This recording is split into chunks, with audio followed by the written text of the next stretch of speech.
Hi guys, welcome back to the channel. So today I wanted to talk to you guys about admissions because it's admission season right now, and many people are trying to apply to schools and they don't even know where to start. So today we're going to talk about where to start and what documents you should put in place, some misconceptions and some things that will work for people that are applying from Nigeria and Cameroon, and things that would work for people applying outside Nigeria and Cameroon, and also some of the documents that you will need and the processes that you need to go. Now, please always remember, like I always say in my video, I did my application from China, but all my degrees that I used were from Nigeria. So I didn't have a master's in China.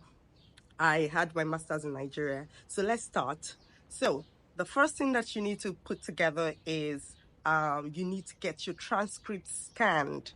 You remember that when you graduated school, whether for bachelor's or for master's, you had your student copy, right? So you need to get that one scanned first of all. Then after scanning that, you put in your application. Now, some schools, I've heard that some schools will say that you need to have your degrees authenticated. But I tell you guys, from my own experience, my school did not say that.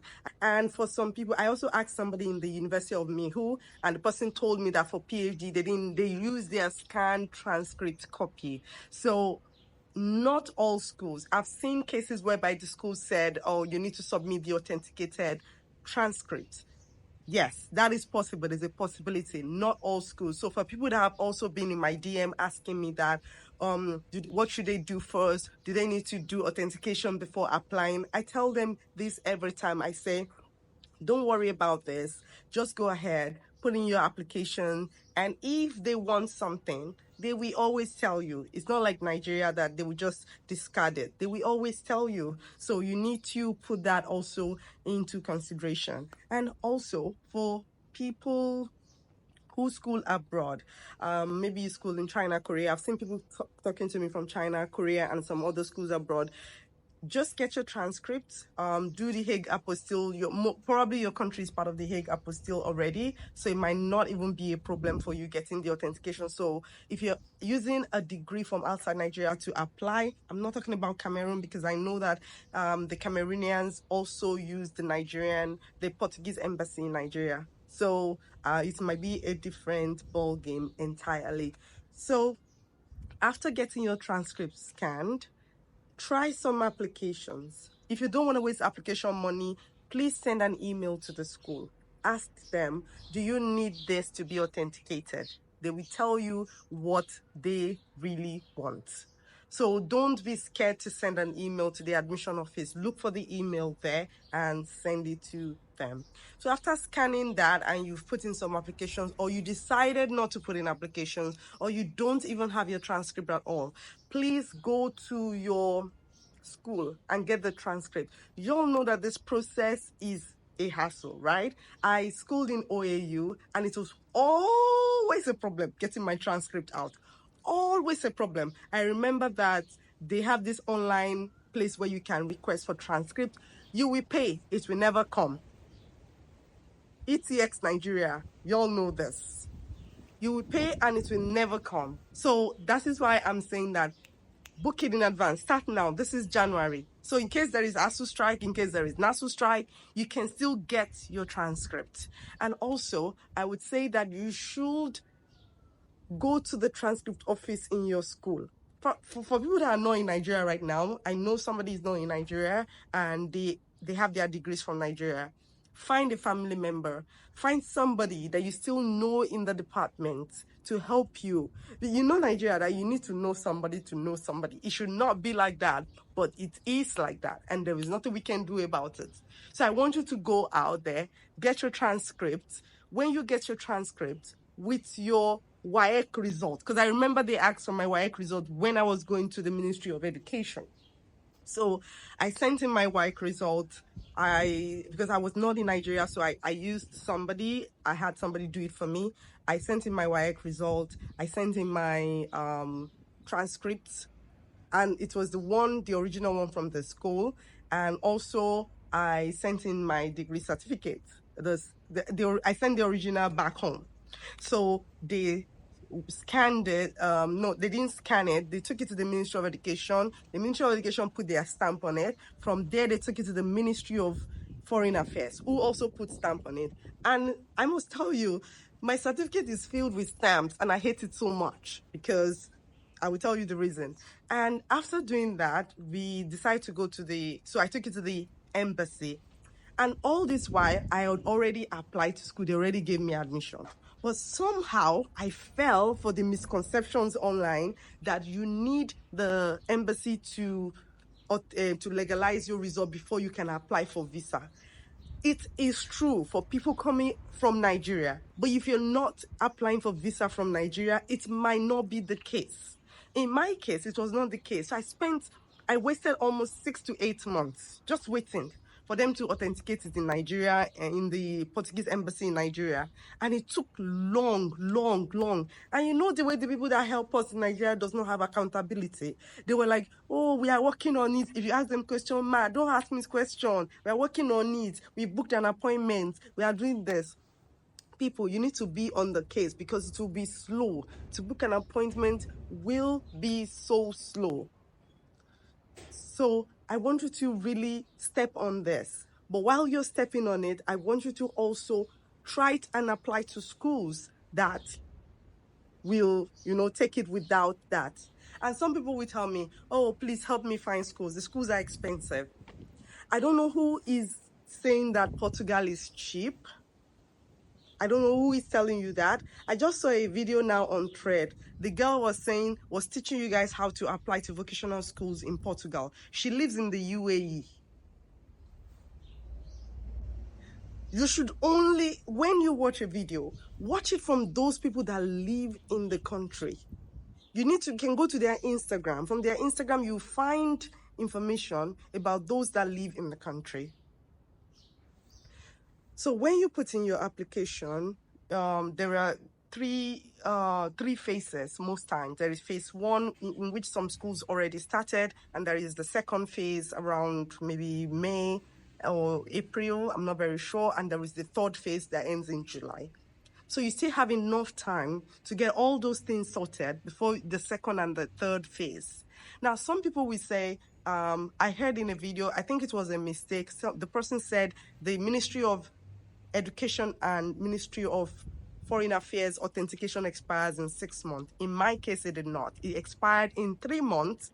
And because it wasn't done yet, I was tired of the person doing it for me. I pulled it out. The 3 months already expired. By the time I gave it to somebody else, they had to take it back again to Ministry of Education and Ministry of, what is it called? Ministry of Foreign Affairs. Now, I'm going to pause this video quickly, and I'm going to show you what it actually looks like on the back of the certificate. So give me a minute, okay? Okay, guys, so I'm back, and I wanted to show you what all of this authentication looks like. I'm not very sure some people know. Now, this is my certificate. On the back of the certificate, you see Federal Government of Nigeria. You see this one, and let me see something. This blue one is the embassy's signature. It's hard to see because maybe the camera is not zooming. Now you can see, right? And these are how many signatures I got on it. Can you see? It's already, I feel like it's ruined, but there's nothing I can do. You see? It's in an OAU certificate. You see how much signature is on it. You see the stamp. You can see it through, right? So it's the same thing on the other ones. It's the same. And this is my OAU transcripts. You can see from here, you see everything. You see the federal government thing at the back. That's what it looks like. The blue one here is the embassy. So I had to do it eventually, but I already arrived in Portugal before doing it. So you also still need to arrive in Portugal. In some cases, the schools let you put in the application. So when they give you admission, then they will tell you to submit your authenticated or legalized degree. So that does not mean that some schools are all out saying that you just submit your transcript first. They will weigh your transcript, and if they need more information, they will ask you. And you should also look at your transcript records. Look at the school, the next course you want to apply. Look at their course, the courses that they do before you throw in your own application. So you just don't waste that 60, 50, 100 euros. In some cases, it's even up to 500 euros for one particular school. So please, on the transcript and the certificate, it's not all about the legalization. And also, do you remember your thesis, the master's thesis, the bachelor's thesis that you wrote in university? When I wanted to apply for scholarship here when I arrived, one of the requirements on the DGES website was that I had to submit my thesis. So if you remember that your project that you wrote and is wasting away in your mother's house, please go and do what? Go and pick it up and scan it. Scan that project, save it somewhere, the one that was signed, because that was useful for what? It was useful for the scholarship. I didn't eventually get the scholarship because of reasons I will explain in another video, but it's not for today. So what are the key points? Get your transcript scanned, try to put in some applications. Then while you're doing that, everything is online, right? So while you're doing that, you can also go and submit it at the Ministry of Education and Ministry of Foreign Affairs in Abuja. You can do it yourself. And you know how Nigeria works, so do it whatever style, but you can still get it done, right? And also, when you do that, you take it to the Portuguese embassy and get it what? Get it legalized. You saw the blue stamp at the back? That is the legalization. And it takes a while. So when you go there, when you go close to the embassy, ask questions. Because I didn't have to go there myself. I had to tell somebody to help me. So those are the places where I think that you need help. But for your application, you can find your schools yourself. Guys, use Google, man. And stop assuming that the schools are cheap because somebody told you can move to Portugal with 1,000. I saw one that day. The person said 100 euros. We saw it on the group here in Portugal and we were laughing that they will push all of you inside Wahala. So you need to do your findings yourself. Ask people. You can ask me questions in my Instagram. I answer people. It might take days for me to see it, but I still answer people because I have my own life, right? And some people will say, oh, they want to have one-on-one talk. And I tell them that I want to charge them. You won't see them again. It's not like I want to charge you. It's because I know that you could find the information there. And if you were really serious, you won't go AWOL. To work, we work here. Working, it's almost 6 euros. It's not even up to 6 euros per hour. And stop listening to all those people that are telling you that Portugal is cheap. Do you think it's cheap for the locals? Do you think the locals can afford it? Especially people with golden visa, flinging it to the face of the locals. Oh, I have golden visa. Oh, I'm going to apply for golden visa. It's a good thing to apply for golden visa. But do you know what your golden visa or the house that you bought in that exorbitant price is doing to the locals? They can't even afford to rent houses. You see people in their 30s living with their parents because the housing price has gone up because of rich immigrants. You guys are not experts in my eyes. You're immigrants. Respect the culture. And if you know, some of you said you wanted to apply for the Portuguese courses because you think it's cheaper. You need to check the website very well. When it says cheaper, it means national students, not international students. And people from Angola, Brazil, they get other tuition prices sometimes. So don't follow the people. And if you don't speak Portuguese, don't even try to go for a Portuguese class. It's not all those telenovela you're watching. It's not the Brazilian soap operas that you're watching. Brazilian Portuguese sounds more rhythmic in my ears. It's a bit different from European Portuguese. And if you want to learn Portuguese, Duolingo is not really it, because Duolingo has Brazilian Portuguese, which is different from European Portuguese. If you check on Instagram, you would find what? You would find so many teachers from Portugal in Europe, and they will teach you how the language. So if you know you want to really study in Portuguese, why not learn the language with somebody that is from Portugal for 1 year before coming and applying, and get your B2 when you come in?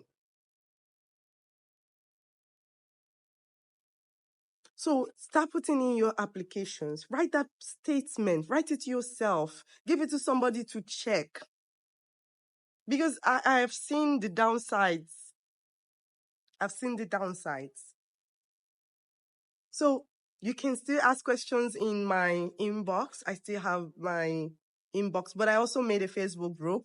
So if you want to join the Facebook group. So the WhatsApp group, I didn't want to do it because I know that people might overstep their boundaries, and my private space is still very important to me. So please, you can use the what is it called? You can use the Facebook group. We can all use the Facebook group. It's you can find it, the Jackpot Nation community, and I will also add it in the link. And also there is a TikTok page now where I'll be posting small videos of things that I see every day, because at the end of the day, when I post it on YouTube, it just accounts as shorts, and most people don't really get to see these shorts like the normal videos. So that is it. So it's the admission season now. Get your transcript, put in your applications to any school. It might not even be Portugal, but I'm not going to talk about anything that is not Portugal, because I don't reside in those countries, even if I've visited them before. So I am not a team vocational school, because I don't know about vocational schools in Portugal. I only talk about what I know and what I have heard. And sometimes I go to the groups to ask questions to see how I can help you guys. So my email is there, my Instagram is still there, and there is a Facebook group now. So please join the Facebook group and ask your questions there. I mean, you don't have to talk to me one-on-one, but if you feel like my time is worth something and you want to pay for my time, yes. But I won't put you on call for 1 hour, 30 minutes for free. I'm sorry, because I know that you can do this yourself. So why should I do that for free for the both of us? So thank you for watching once again. Please always like for engagement. If we had reached more than 3,000 watch hours, we could have made the group here on YouTube, which would have been better so that people can see. But it is what it is, right? So thank you for watching again. Thank you for always liking the videos. Thank you for always wanting the truth. And if I say something that is wrong in this video, you can always comment nicely and I will account for my mistakes or check it out or fact check it. So always know that. Have a nice time. Have a good day. Have a wonderful week. It's raining here in Portugal and we've been having warnings about weather warnings. So pray for us. We're good. It's just like raining in Nigeria. So it's fine. Bye-bye.